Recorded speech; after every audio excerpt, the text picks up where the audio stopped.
Wow, I got all the people who are actually help make all this possible.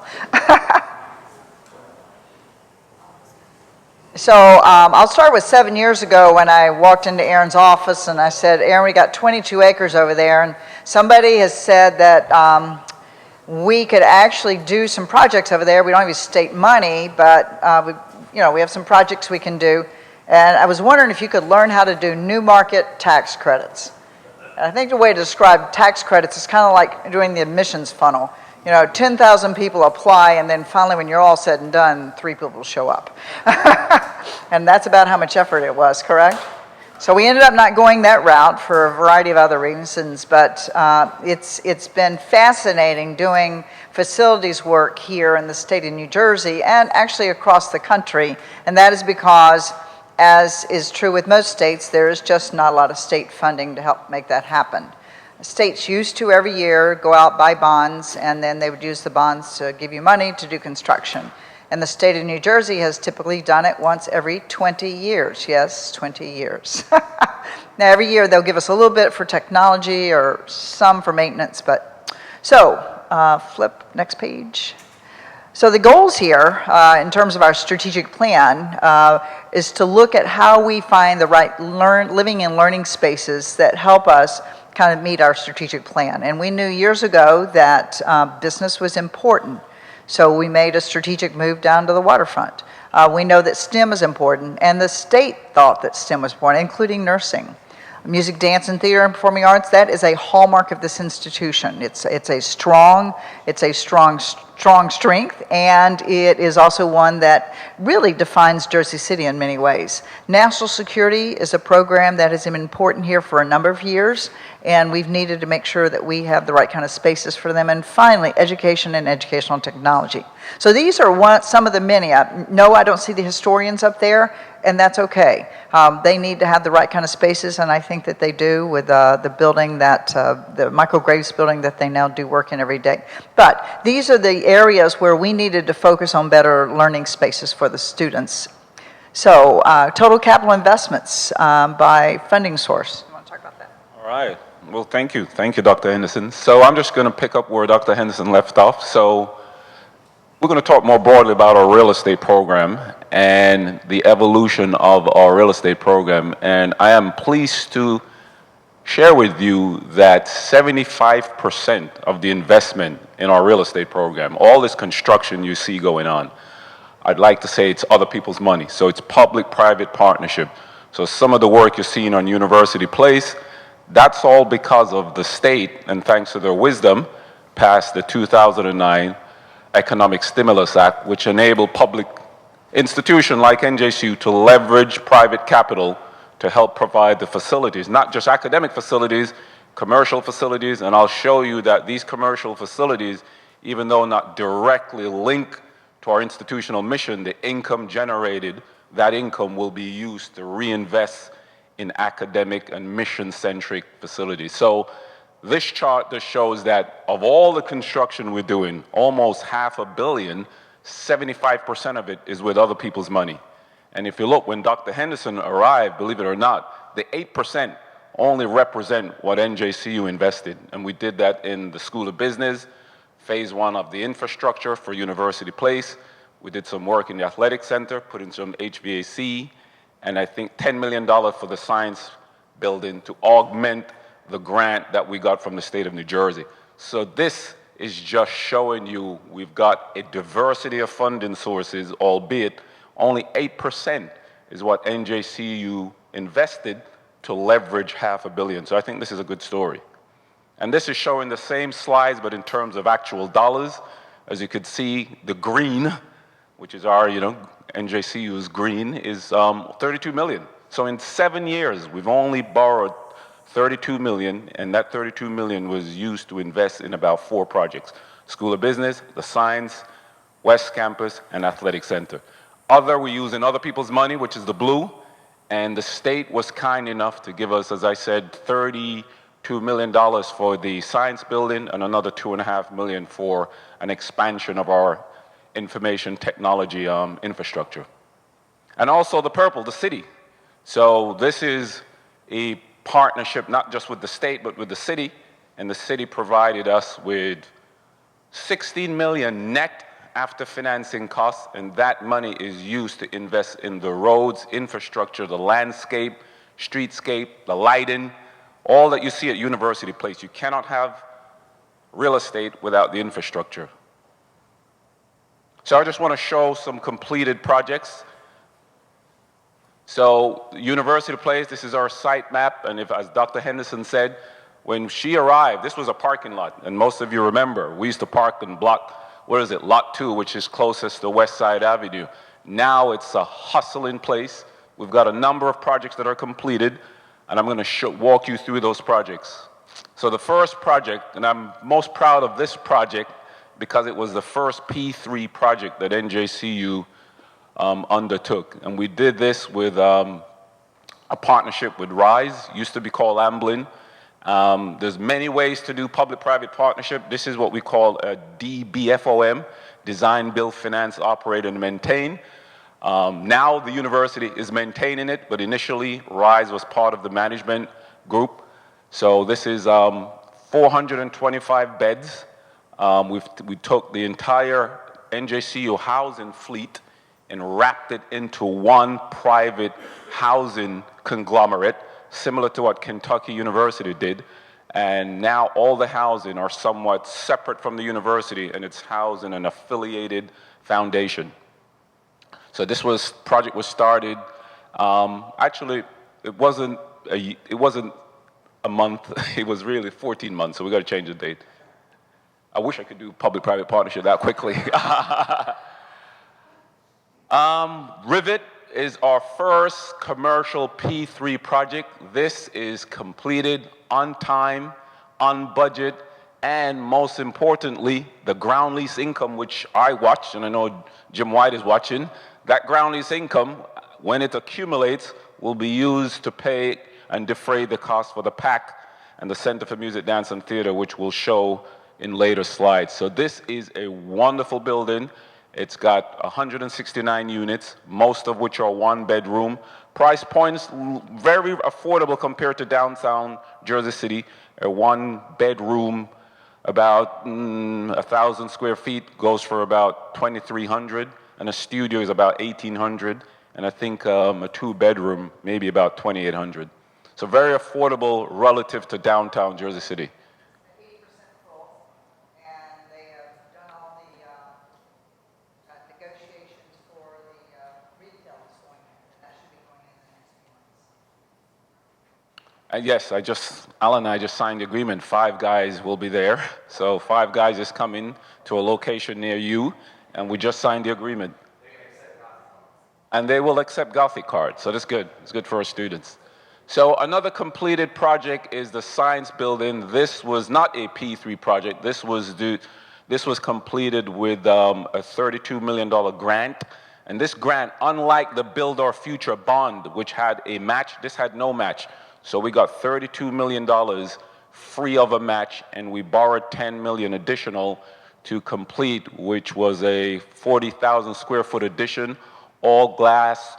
Most of our science programs were already in the building, but I believe that the environmental program, geoscience, got relocated from Rossi into this facility. So all state-of-the-art labs, hangout areas, up-to-date technology, and just a cool building to work for our faculty and to study for our students. This is the Nursing Education Center, just completed in Rossi. So if you remember, Rossi was still our multi-use building. We've got music there, we've got sociology there. So on the 4th, 5th, and 6th floor, this project, we've completely re-gutted some of the existing classrooms and some of the faculty office, and this is exactly what it looks like. We've got simulation labs, we've got faculty offices, upgraded faculty offices, and upgraded classroom. This project is also financed from the state of New Jersey, $5.2 million. No match was in, I believe just a third of our debt service was matched a part of this project. So we got $5.2 million from the state of New Jersey to complete the Nursing Education Center. And I think we're having a ribbon cutting soon. Yeah. This is our Harborside, for those of you who are watching online too. School of Business, I remember when Dr. Henderson said to, actually Tony and I, we need to relocate our business programs, we don't have the money, and we need to do it in less than a year. And as a result, with all the stresses, we found a location, and at the time, we were like probably the first public university to be on the financial side of Jersey City. And now we have other public institutions who want to follow our lead. So this was a $16 million gut renovation. It's about 60,000 square feet. And most of you have been there, 2 floors. Just wonderful place. It's got a 150-seat lecture hall room. It's got a skyline event space. You've got nice faculty offices. It's got classroom with glass doors. So this is a wonderful project. And so the way the deal is that even though we invested in the renovation, we've leased the space from Matt Cali. So we've got a 20-year lease, which we can renew at the end of that lease term. I just realized I was at my niece's graduation at Montclair, and the Cali in the Matt Cali is the one who founded the music program at Montclair. So we probably got to get the Mac to help name our School of Business. All right, so this is the infrastructure, phase 1 infrastructure. As I said, the 32 million that we borrowed, 6.7 or 7.2 went to invest in the first phase of the infrastructure. And we did some non-chromium remediation. Honeywell was responsible for the chromium, so we took a portion of the 7.2, did some non-chrome remediation, and did the first phase of the infrastructure. So, as I said, this was done as part of an NJCU funding package. These are ongoing projects. This is similar to Rivet, maybe different in its architectural style, but it's about 160 units.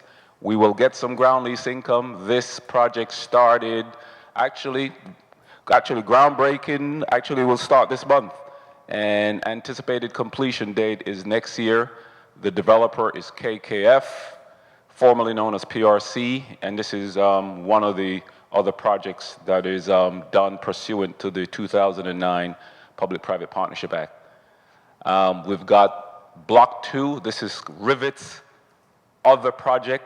We had the groundbreaking a couple of weeks ago, and it's going to be very similar to Rivet 1. Same amount of units, similar amount of ground income. So I'm looking forward to when this project is also complete. This is KKF's second project. It started last year, and anticipated completion date is later in the fall. And this is also a public-private partnership. We've got the ShopRite. This project's been slightly delayed because of litigation. Remember, Riverkeeper had sued the institution, didn't want us to do any construction on that side of West Campus. So that's partly the reason why this project is delayed. Once the litigation suit is complete, we had to reapply and make significant amendments to our application to the EDA. So those are ongoing projects. We've got future projects, and this is a signature project. This is going to be the centerpiece of University Place. This is the Center for Music, Dance, and Theater. And our performing arts, we'll have a 490-seat performing arts with fly stage and orchestra pit. We're still in the design conceptual phase. What you see around the performing arts and the Center for Music Dance are some additional apartment buildings. The reason those apartment buildings are there is to help. We want to get some more ground lease income to defray the cost of the PAC and the CMDT. So we'll have the PAC and the CMDT, but most of the cost for that will be paid for by the income that will be generated from the towers. So part of the revenue flows for this are also going to be coming with a partnership that we have with Joffrey Ballet. Through Nani Chen, she teaches here, and her sort of manager, Andy, said, you should partner with Joffrey Ballet. They're looking to move out of the city.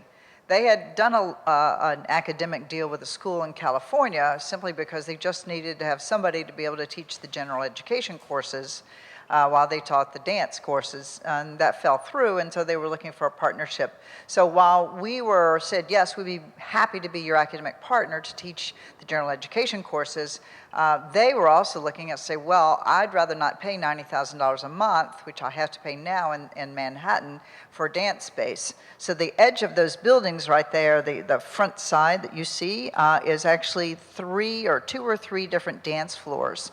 And it's two of them that can be opened up into one. It can turn into a performance space where you could see dancing. And it is where the Joffrey Ballet they'll teach their dance. Starting this fall, some of their students are coming to us simply because they said, we want to go ahead and have them start doing some academic courses, the history, the biologies, the English courses that you have to take in general education. So they'll be coming to us. We may end up teaching them at the School of Business because that's a little shorter for them to just come over the PATH train. But when this opens in 2021, yes, they will be not only doing their general education courses here, but also the dance courses. And it's been a real exciting thing. So they will actually rent the space, the dance floor space out from us.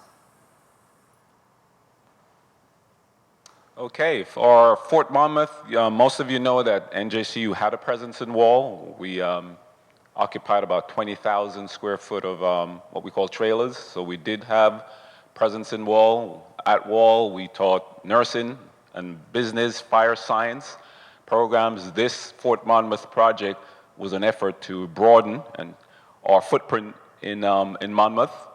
And we found a wonderful location at Fort Monmouth, and the FEMERA had a plan to redevelop that area, and you will have a lot of high-tech companies coming into that area. But NJCU had an opportunity to be the first educational institution in that area, so we'll be an anchor institution, and we believe that other commercial entities will follow as that area gets redeveloped. So our presence in Fort Monmouth is really kind of relocating some of the programs that we have in Wall and building on those programs. So we'll expand our nursing program, we'll expand our business program, our national security program, fire science, all those programs will be expanded, and we'll add additional academic program because what we'll have is a greater real estate footprint, about 46,000 square feet, and we're going to use the same design team that we use for the School of Business, hence those designs on your right, similar drawings from the School of Business. So this project was somewhat a different project, not a P3, not an NJCU fund, but a master lease. So one of our P3 developers will renovate the space, and we'll have a long-term lease arrangement with KKF. We're at the point now where we're trying to complete all the approvals. We've gotten approvals from Oceanport. We've gotten approvals from FEMERA. The county yesterday, I was told, just approved it. The last, I wouldn't even call it approval, SHPO, the State Historic Preservation Office, still has to do some checklists on the deed. Once the developer purchases the property, they have to go and review the purchase and sale document to make sure it conforms with the historic preservation of that building. So, I'm gonna add. So if you drive down to Fort Monmouth, it's a huge fort that the Army said, okay, we don't need it anymore, even though it has wonderful housing there. They had their officers' housings there, they had barracks, they had bowling alleys, they have recreation sites, and then they had this, which was Squire Hall, which backs up to a creek. It's a lovely piece of property. And of all the fort, FEMERA, which is an organization, it's a state organization that said, okay, I'll figure out how to manage this huge piece of property. I'll take 22 acres and I'm going to sell it to a developer, but the developer has to do something educational on it. So the developer, Bob Kay, who runs KKF, said, would you be our partner? He's taking a building, Squire Hall, which was built in the 60s, which, believe it or not, is a historic building. So the Historic Commission is not as excited about us bumping out that front there as you might think, but anyway, we'll negotiate with them. But this particular building, we are just going to be refurbishing the inside, or KKF is, and we have a lease with them. We do have the option after 10 years to buy it. The cool thing about this piece of property, I was there this weekend, is right beyond it are exactly where the officers' houses were, and they have redeveloped those officers' houses, and they're selling now from anywhere from $500,000 to $1 million, depending on whether you get the colonel's house or some of the duplexes. It's a beautiful facility, and the property's gorgeous. The idea around the whole fort, especially the part that goes next to the creek, it's more like a subsidiary Shrewsbury River, is to have a running path. And so we will have to have a running path on the back of ours. This is just a small piece of that property. The rest of it can be developed out eventually if we find the right partners who want to do things with us. There may be a high school that would like to have fields there. And if they partnered with us and we would do something down there. There's been ideas of saying, well, maybe this really becomes the place where we really focus on nursing and exercise, sports science, and all these other majors that are quite popular in this region. There is not a public institution within an hour's drive of this particular location. So strategically, it's a really good move for us. Our hospitality program will do well there. We're also now starting to do master's programs, which we weren't doing down in Monmouth last year. So that's something that's helping us to really begin to get more of a presence there. The communications people have made it a real focus to do marketing down there, get articles in the newspaper. And as Aaron points out, there's been a lot of groups that have to approve this. FEMERA approves it, the Historic Commission approves it, Oceanport approves it, because this is actually in the city of Oceanport. So every time something like that happens, you're in somebody's newspaper. So far the press has been pretty good, because they can be a little grumpy if they want. Thank you. All right, so we're going to take a pause from the real estate projects, and we're going to move to actually one of my favorite, and I wish Michael was here, because every time we talk about this project, his face lights up. And so this is really a diagram which is an attempt to explain our current energy infrastructure. And most of you know that our current energy system is based on steam. And steam is old technology. It runs underground. The conduits, the distribution system is about 30 years old. And it's an age infrastructure. So now we have an opportunity to replace our age infrastructure with a sustainable energy product and an enhanced infrastructure. So what this is a diagram. I want to thank Smith Engineering too, because Andre is here. His firm did the feasibility study, and the feasibility study said, look, you could replace your current system and it will cost about $30 million. We wouldn't have to pay a dime, and we could leverage the P3 legislation to have an energy developer come in, replace our energy infrastructure, and not just replace it with steam, but with I would say, a heated and cool water-based system. And that's why it's called tri-generation, because we will generate a portion of our electricity, and the byproduct of that will heat and cool our building. We took a field trip to Princeton Medical Hospital, and we saw how they had used this system. And they explained to us, I said, look, you could almost run run it like a microgrid, and you could decide how much electricity you want to produce, and there's sensors and monitors that can decide whether you generate your own electricity, you buy it off the grid, and use that electricity. The byproduct is heat and cool water, which will heat and cool our buildings. So this diagram is really to explain a future project, and I'm hoping that once the P3 legislation 2.0, the regs get released, we can leverage that legislation, partner with an energy developer, and there's many of them out there. There's many of them who will come and finance it for us, and there's several ways you can do this. We could say, all right, can you give us the money up front?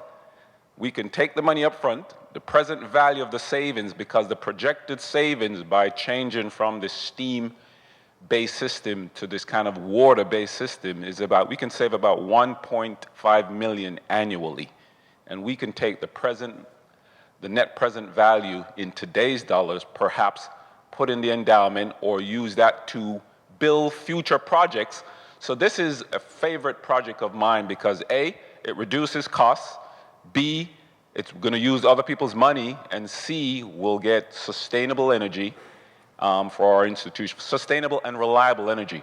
And what we could do, we could size this plan so that we could provide adjacent facilities with energy, depending on how bold and ambitious we want to become. So this is a very good project. So we want to pause and maybe take some questions, or I can go straight into the sustainability because, yeah. All right, so let's pause for a minute and we'll field some questions, if there's any. Or is anyone typing any questions online? Because I know we're streamed live. Not yet?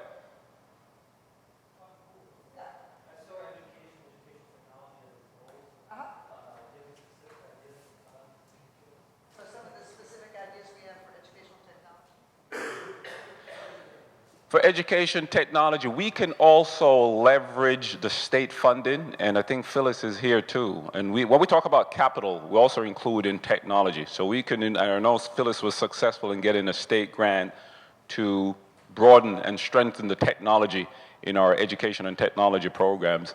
And if there's state grants available, we can do the needed renovations in those areas. Right now, NJEFA has 3 pots of capital money. You have the CIF, the Capital Improvement Fund, the Education Technology Fund, and the Facility Trust Fund. We can leverage those, and that's why we have them as also future projects to bring the technology and renovate the space there too.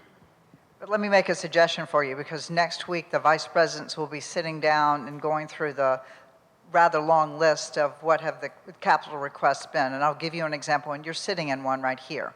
There was the year where we said we really need to redo the Gothic Lounge, and thanks to the work that the facilities team did, I just think that you need to give them a round of applause because they did a great job with this. Because the next project they're going to do is the theater. It has windows that are just as beautiful as these are, so I'm really excited about really showing off the building. But the point is this, that, Chris, it might be very valuable if you sit down with your dean and sit down with Phyllis and, just pretend like somebody's going to be able to give us $5 to $10 million.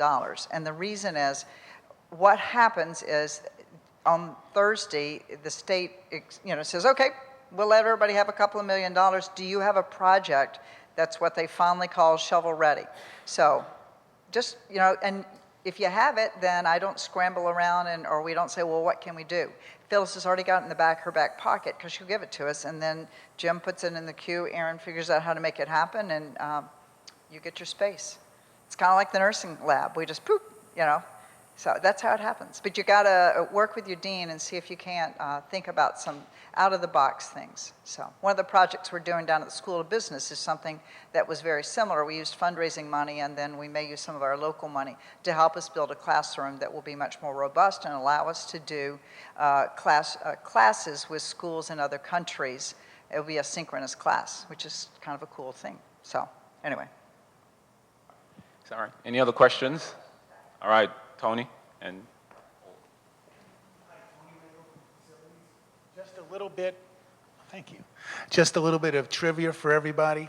I worked at Fort Monmouth, and one of the satellites of Fort Monmouth was also Camp Evans. Both of these camps and both of these forts in their day were ultra-high tech installations for the Army Signal Corps. And we, with our presence in Wall, which was part of Camp Evans, and now we're over here in Fort Monmouth. We're in 2 former Army bases that were once big-time stuff, and it's wonderful that we're putting STEM and we're putting our tech and fire courses back into this place. Evans was a great place. Fort Monmouth is an absolutely beautiful, picturesque place. It's right at the confluence of 2 rivers. There's a marina there. I don't know if the bowling alley is still functional, but we did work in there. It's there, yeah. There was also, it's still there. The Army doesn't operate the golf course anymore, but there's a large golf course. And also there were some high-tech buildings where if someone during Desert Storm and Desert Shield, if there was a warfighter, he would call up SATCOM, which was us, and that would go right to whatever he needed, whether it was a fire mission, whether it was a pizza, whatever they wanted, came right through Fort Monmouth, and we're part of that legacy. So just wanted to share that trivia with you guys. So one Thank more little bit of trivia about the building that we're going to be going in. So it was a building that we saw, and the developer knew he was going to do it, and you generally do this back of the envelope. Well, this is what I think your asbestos is, and this is what the cleanup is. Well, when it got closer to where he's actually signing the deed and taking over the piece of property and all the buildings on it, somebody went in there and said, oh, no, you don't understand. Floor to ceiling, top to bottom, it's all asbestos. So suddenly a cost that was X is suddenly X plus. And we said, no, we can't do that. We agreed on this particular price because this is what we're going to be doing. So the developer has very generously given us a gift to help fund the building, and so he's sort of going to eat that cost. So we're going to name some of the spaces that are on the back end of it, which will be nice conference spaces in the back overlooking the river. So there's been a lot of help with that building as well as the building, which is the Performing Arts Center. There have been a number of donors that have stepped forward and said, this is really important for Jersey City, and I know it's really important for your academic program, so I'd like to invest here. And that's really an exciting thing to me, to know that there have been private donors who've been willing to say, I want to invest in this institution because I know you are doing really good things here. So it's been good. So, and a little bit about the P3 project, the cogen project that Aaron talks about. I'll tell the story this way. I remember, I think second year I was here, Aaron said, I just got back from a conference and I learned that Ohio State got a check yesterday for $50 million. I'm like, wow, that's pretty kind of cool. Was it a donor? He said, no. He said they took all their parking on campus and gave it to a parking company and said, I'm going to outsource this. You're going to do the parking for the next 50 years, and I know you're going to make this much profit off of it. And they said, well, would you want the profit, the amount of money that you're going to be getting every year, or do you want it all up front? And Ohio State said, we'll take it, amortize it to this year, and we'll take the check as a single check. So they got a $50 million check. And that's a little of what Aaron could actually do with his cogen plant. We could say, well, okay, we know over a period of time we'll save $1.5 million a year in electricity that we have to pay for. Why don't we take that $1.5 million and get it as cash up front to help us maybe put it in the bank, make our reserves bigger? Jim's happy. Build a new athletic field. Jason's happy. There's a lot of different things, but it gives us options. It also gives you a much more reliable heat and cooling source because it's all contained here. A lot of institutions around the country are doing it. Currently, Montclair has one, I know for sure. Yeah? And doesn't Rutgers? Oh, Princeton has one. Okay.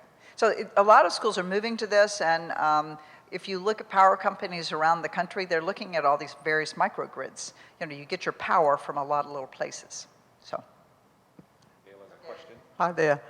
Two-part question. One part, I want to know, what is the relationship, or do you have a relationship with the community outside of NJCU? What is their response to the project?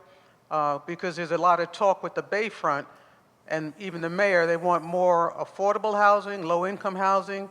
And then my second part, before I forget, is that I know NJCU has a presence or ownership of the Jersey City Museum over on Grand Street. Is there any thought of putting that museum inside the Performing Arts Center? So the Jersey City Museum doesn't belong to NJCU. The building actually belongs to the hospital.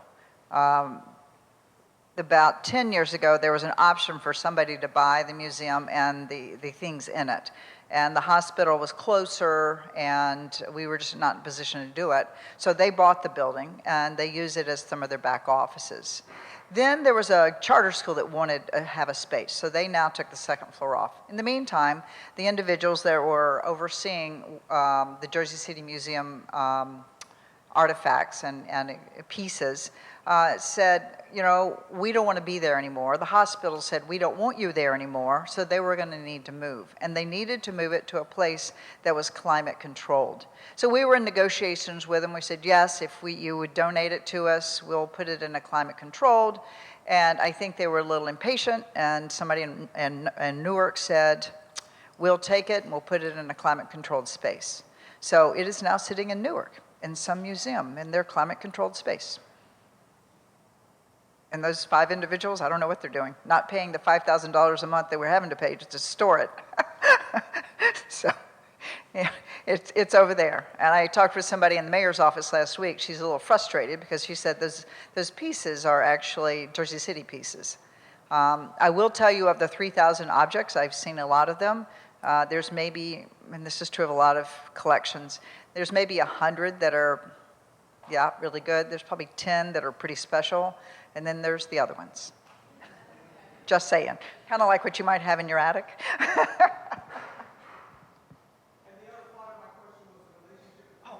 Yeah.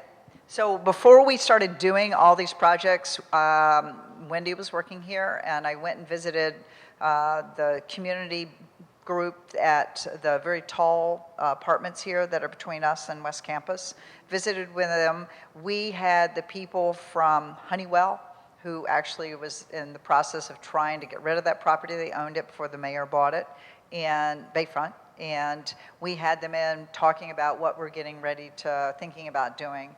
The piece that they were always concerned about is how are you going to deal with the traffic flow? That's going to be important. They were actually fine with the housing. Our housing, because it's much less than what you pay at the waterfront, even though it's not public housing, not public housing, but what do you call it? Not market rate, affordable housing. Although it's not affordable, it's just a step or two above that. So in terms of what the market demands, if you look down on 440, there are already 2 more huge complexes going up that are about as far of a walk as we are to the light rail. So I think that we're going to find this place is really going to start taking off. The developers have really noticed that this is yet to be. Yesterday I was at Judge Linares is one of our graduates, and he's retiring from the bench. He was the head federal district court judge. There you go. Thank you. First Hispanic, and he was nominated by Clinton and put in that position. So he's retiring. So when you retire, you get a picture. So it was the unveiling of his picture. So I saw Angelo Genova there, who is actually working with the company that now owns Hudson Mall. And they're trying to rethink that too and build it as a space that's a little more friendly for the community. So, all right, I think people are trying to be thoughtful. The big conundrum for everybody is, what do we do with 440? You got to put the trucks somewhere. Do they have to go on that street? So that is the biggest problem I think people are having is 440.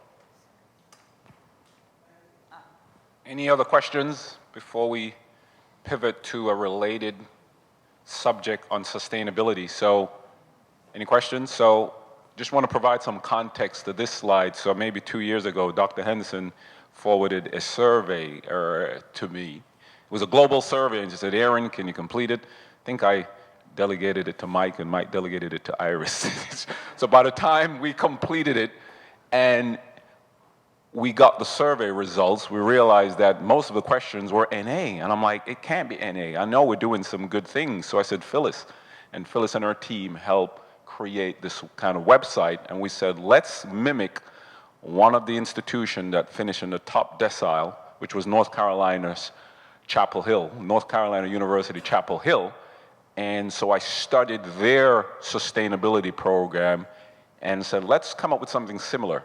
So what you have here is 1 to 8 pillars. So I said, and we're still in the nascent phase. Unlike North Carolina State University, they had state legislation which mandated that they have a sustainability program. So what we did at NJCU is let's just put these kind of ideas, nascent ideas, let's work with our faculty and staff to talk about sustainability in a kind of broader way, not just recycling or LED lights, but how can we integrate some of the work of the faculty, of the students into a broader program. So what you have here is just the framework of sustainability as laid out in this global survey. And so we just want to show you how our sustainability efforts are somewhat aligned with our real estate investment and aligned with some research and academic scholarship. So, as I said, there's 8 pillars, and let's hope that this works. All right, hope it works. Nope. All right. So we just want, this is to show you how much our water usage has declined, even though our square footage has increased. And I want to thank facilities, and I know Michael and his staff has done a lot of initiative. Most importantly, the irrigation system that does our landscaping, they have sensors. So they're smart sensors, so we're reducing a lot of the water usage in the restrooms, the sensors placed in the bathroom that has the dual water flow. So a lot of the reduction in our water usage is as a result of those two efforts where technology is being integrated in our management of our grounds and our facilities. And this is also our electricity usage. So even though, as I said, we're increasing our square footage in building, but yet our gas and electricity usage has gone down. And that's partly because if you look at G-Sub, we have dusk-to-dawn solar-powered lighting. So we have, even in some of our classroom, we have sensors, so motion detection sensors. You walk in the building, if you're not in the building or you're not even moving, even in your office, the lights will go off. And even in the computer labs, Phyllis and her team has installed these sensors where if there's not any motion, the computer will shut down if you're not using it. So a lot of those reduction in utility, in electricity and gas is because we're integrating technology and we see reduction in utilities. I don't know if we have someone from tech, because I wanted to show the video on some of them, on the LEED certification, but it should, yes, it should, I should be able to click this and it will just open up a video. So if someone can come over. If not, I'll do it the old-fashioned way, just talk through it. So this should be interactive. As I hit one of the circles, it should give me more detail. So, but you know what? I can talk forever. Does it work? Yeah, does it work? Okay. Is it working? I hear, here we go. Does it mean it works? You got to hit the circle, and then I will see something. We've done water. Try food. Try food. Okay, it did that, but it's not showing. Okay. All right. It's showing here, but it's not reflected on here. All right, I don't know how, okay. All right, I'm gonna have to talk through it because what's shown here is not reflected here. Yeah, if you may. So the sustainability program, as I said, 8 pillars, we've seen reduction in our water, energy usage. Also, I wanted to point out in our food, in partnership with Gourmet Dining, they have purchased a digester, which takes our food waste, puts it in this digester, and it liquefies it into water. What that also does is, okay, good. So what it does, it helps in our reduction of CO2 by having less trucks haul this waste off to the landfill. So we've got reduction in gas, reduction in utilities, in electricity, and also reduction in the amount of food waste. Also, what was shown there as a pillar is our building. Our first P3 building was the student residence. Okay, you're right there. Can you click? Go down, click this video. All right, you guys stay right here. I'm broad, yeah. So this is efforts that we have undertaken to make some of our buildings LEED certified. I want to tell you, Dr. Henderson, thanks to Suzanne and Edie and Paul, we're getting the LEED certification soon. All we needed to do was just put some signage on our building. Can you turn up the volume? So this is just taking you through the LEED certification process. There's a maximum points you can get, about 110. We have gone for the base category, which is just LEED certification, and we have filled out the application. We think we'll get 49 points, which puts us in that LEED certification category.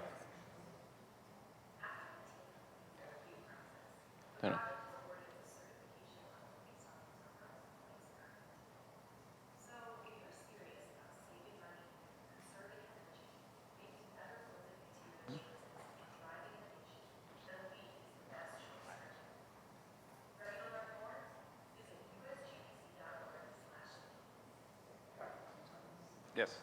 So a couple things you can do to get LEED certified, give you some small examples because I've done this a couple of times. You can make sure that all your materials come from locations, manufacturing locations that are within 50 miles. You can make sure that your materials are recycled. So maybe the flooring is recycled wood rather than fresh new wood. Same thing with your carpeting. Is it recycled carpeting? What did you do to make sure your windows and lights, did you configure your building so that it's maximizing the use of the sun to heat the building when it needs to and then cool it? You put the devices up to make sure. So there's a checklist: water efficiency, materials and resources, regional priority credits. That's probably because we live in the Northeast.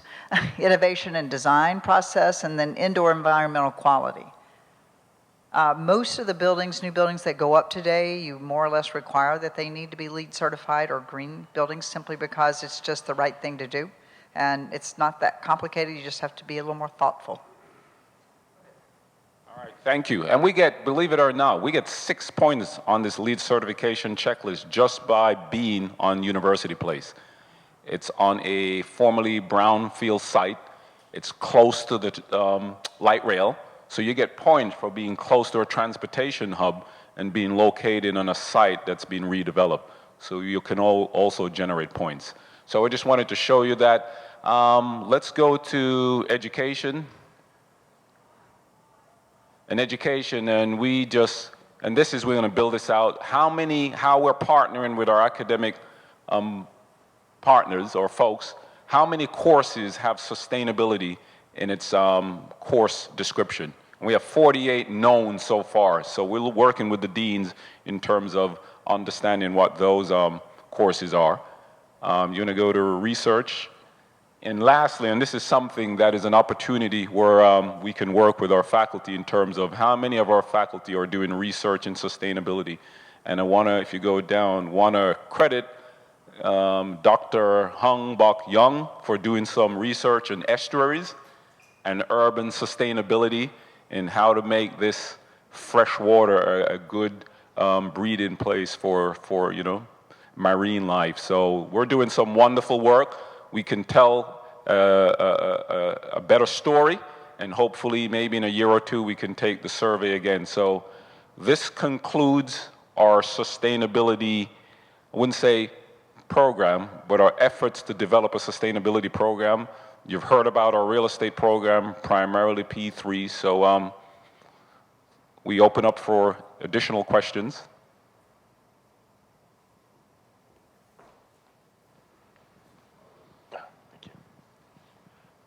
I just wanted to say, I'm Scott Bittman. Many of you may not know, I'm on the executive board for the New Jersey Higher Education Partnership for Sustainability. I'm a vice president for research. And so I'm very well aware of what other institutions are doing in New Jersey. And I have to say that I find all this very heartening, these efforts that we're making here to become more sustainable. I was actually, one of the reasons I was interested in coming to NJCU, Dr. Henderson probably doesn't know this, but in late 2016, this goes to show, where everybody's heart is on this.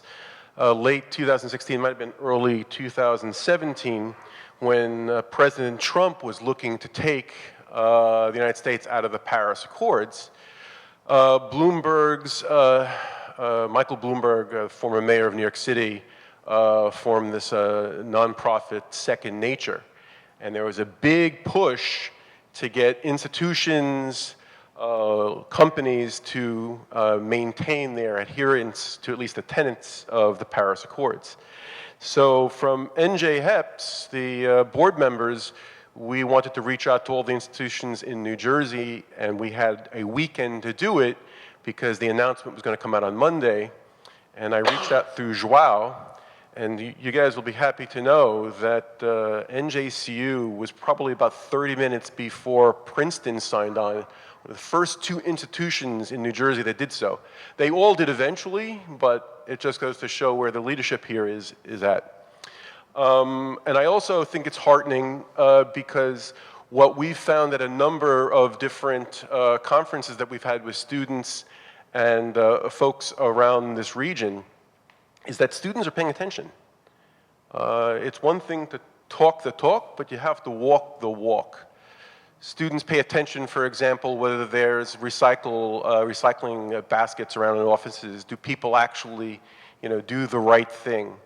And I think it's very, very nice to see that this is happening here. And I look forward to helping to support these initiatives here and linking them with sustainability academic programs so that we can marry the two and have an active campus living laboratory that helps to promote this whole sense of sustainability. The Tri-Gen plan is actually a wonderful, and I hope we take advantage of a wonderful opportunity for our students to do some research. Simply because if you look at the way that technology is built, there's a fabulous opportunity to do the green thing, the right thing. Here's another one that's small tech but important to me. This summer, we're going to change out as many of the water fountains as possible. So you all will get not a University of Colorado, but an NJCU water bottle, because this is far easier. You don't have to buy bottled water. Every time you buy bottled water, you throw the bottle away, don't you? And what's happening to the wildlife in our fish? I mean, it's killing them. So we need to do something about it, and the only way you do it is every one of us doing something about it. So that's going to be my first priority this summer. Is to get that figured out. I think we decided, how much was it if we did all of them? Like 500,000? 200?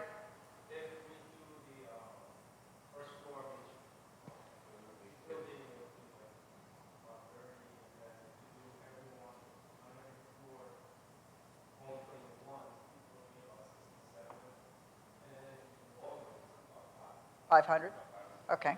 So it sounds like he wants me to get my exercise while I'm getting my water. I'll do it either way. Well, thank you. Are there any other questions? If not, I'd like to thank you for coming. I'd like to thank you for participating in this inaugural real estate town hall meeting. And I want to thank those who are online. And hopefully, if you have other questions that you haven't fielded today, please email Sue Gerber, myself, or Dr. Henderson directly, and we'll definitely respond. So I want to thank you all. So,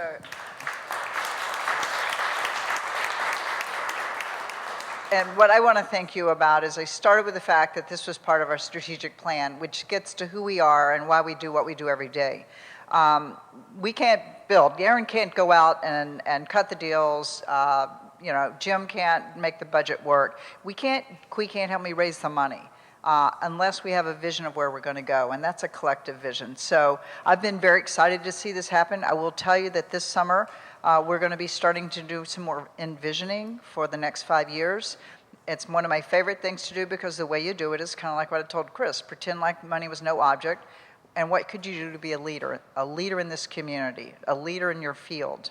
What does it take to be the best? How could we kind of grab the market in sustainability? And here's why I think our geography is perfect. Just as the business school is down at the back street of Wall Street, we are at the confluence of two rivers that were, they were industrial wastelands. And what a wonderful opportunities to help bring. They've done a lot of good work with the Hudson, but I think the Hackensack could use a little bit of work. So that's just a small example of how we could be the leaders in helping make things happen. So I want to thank you, every one of you. These are just spaces that reflect what we value. So thank you for your work. You're making it happen.